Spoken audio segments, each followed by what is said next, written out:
এমন কি ঘটে গেল আমার জীবনে যে আমার জীবনে মায়া থাকতে হবে? আগে তোমার জীবনে তোতা বলে কেউ ছিল না, এখন তোমার জীবনে তোতা বলে কেউ এসছে। এটাই হলো পার্থক্য।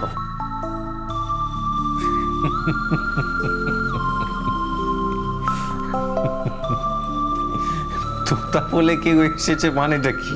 আজকে হেসে উড়িয়ে দিলে তো, এই হাসিটাই একদিন চোখের জল হয়ে ঝরে পড়বে। ওরে বাবা, কি হয়েছে বলো তো তোমার?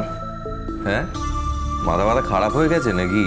অবশ্য হতেই পারে, যারা মাকে খুব ভালোবাসে এরকম সময় তাদের এই অবস্থা হতেই পারে।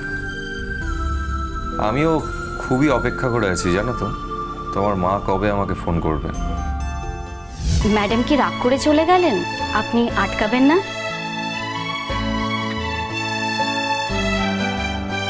সব রাগে জল দিতে নেই, কিছু কিছু রাগ বাড়তে দিতে হয়, বুঝলেন?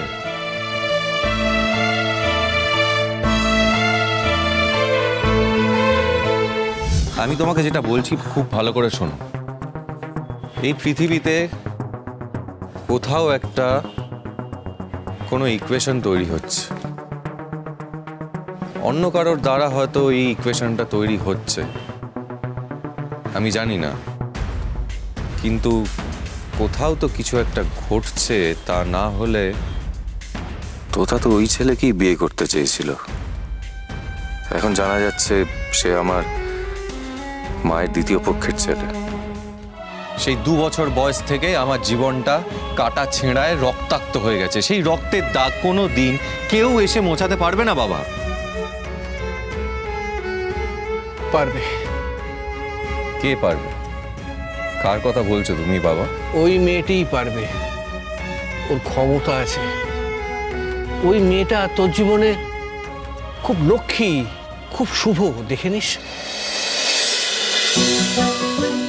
জল থই থই ভালোবাসা, সোম থেকে রবি প্রতিদিন রাত 9টায় স্টার জলসায় ও ডিজনি প্লাস হটস্টারে।